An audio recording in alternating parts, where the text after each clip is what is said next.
আসসালামু আলাইকুম। সবাই কেমন আছেন? আশা করি সবাই ভালো আছেন, আমিও ভালো আছি। আজকে আমি মৌসুমি ভর্তা বানাবো। তাই মৌসুমিটা আগে সিদ্ধ করে নিচ্ছি, এখন হালকা তেলে ভেজে নেব।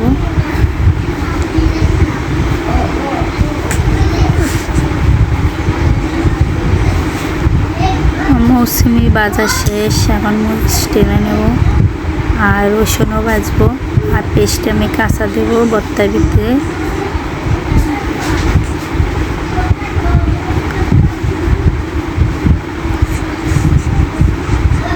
মরিচ আর রসুন আগে বাটবো।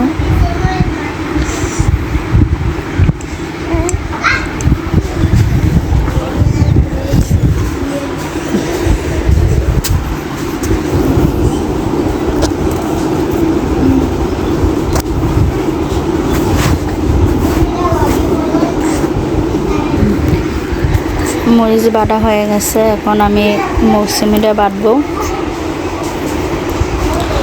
মৌসুমি ভিতরে বিচি আছে, বিচিটি ফালাইয়া দেবেন সবাই, যারা যারা মৌসুমি ভর্তা বানান।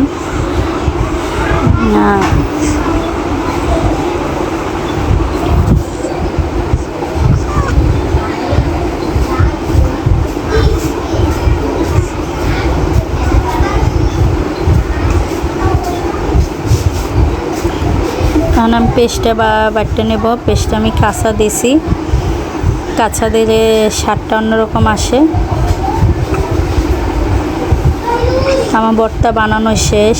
যারা যারা মৌসুমি ভর্তা পছন্দ করে কমেন্টে জানাবেন, আর আমার মৌসুমি ভর্তা কেমন হয়েছে সবাই কমেন্টে বলবেন। চিংড়ি মাছ দিয়ে লাউ রান্না করছি। আমার লাউ রান্না করা শেষ।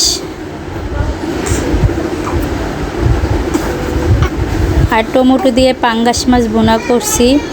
সবাই কমেন্টে জানাবেন কেমন হয়েছে, আর সবাই একটা লাইক একটা কমেন্ট করে দেবেন। আল্লাহ হাফেজ।